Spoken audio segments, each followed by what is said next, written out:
ব্যাংকে পড়াশোনা করছি এই ডাক্তার আমি অত কিছু বুঝি না, আপনি ছাগল ঠিক করে আসেন, ছাগল ঠিক করেন। দুরু বাবা, আমি এখানে ফাইজলামি করে পানি খাইছি। আপনার ওই বলদ পোলার জন্য তো আমি ছাগলের চিকিৎসা করতে পারতেছি না। ওই যে আম চিকিৎসা করেন। আচ্ছা ঠিক আছে। রিবন যা তুই একটু কুলি করে আয়। আপা এই পাশে দাঁড়ান। আপা, আপনার ছাগলের পায়খানা রাস্তা তো মল আটকিছে, এখন পায়খানা রাস্তা দিয়ে একটা পাইপ দিতে হবে, পাইপ দিয়ে ওষুধ দিতে হবে। আপনার ছেলেকে আসতে বলেন। রিবন আইসে। আপা আপনি ওই পাশে যান, আপনি মহিলা মানুষ ধরতে পারবেন না, আপনার ছেলেকে ধরতে দেন। তুমি ধরো।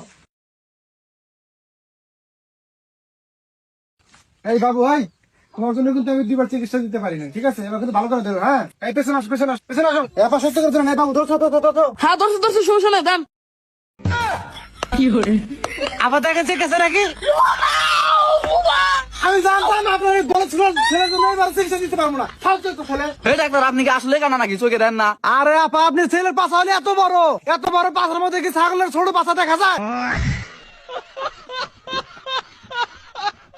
এই ডাক্তার আপনি নাকি শুরু করছেন, কি কন? দূর, আপনি ছাগলের চিকিৎসা করুন না, এত কথা ভালো লাগে না। ডাক্তার রাগ করেন কা, হেন ভিজিট বাড়াই দেমনি। লাগবে না আপনার ভিজিট, আপনি এখানে থাকবোই না। এই রোমারির মধ্যে 1 নম্বর ডাক্তার আমি। আপনি তার সামনে উচ্চ গলায় কথা বলেন। এই রোমারির সমস্ত মহিলা আমার উপর বিরাজ খায়।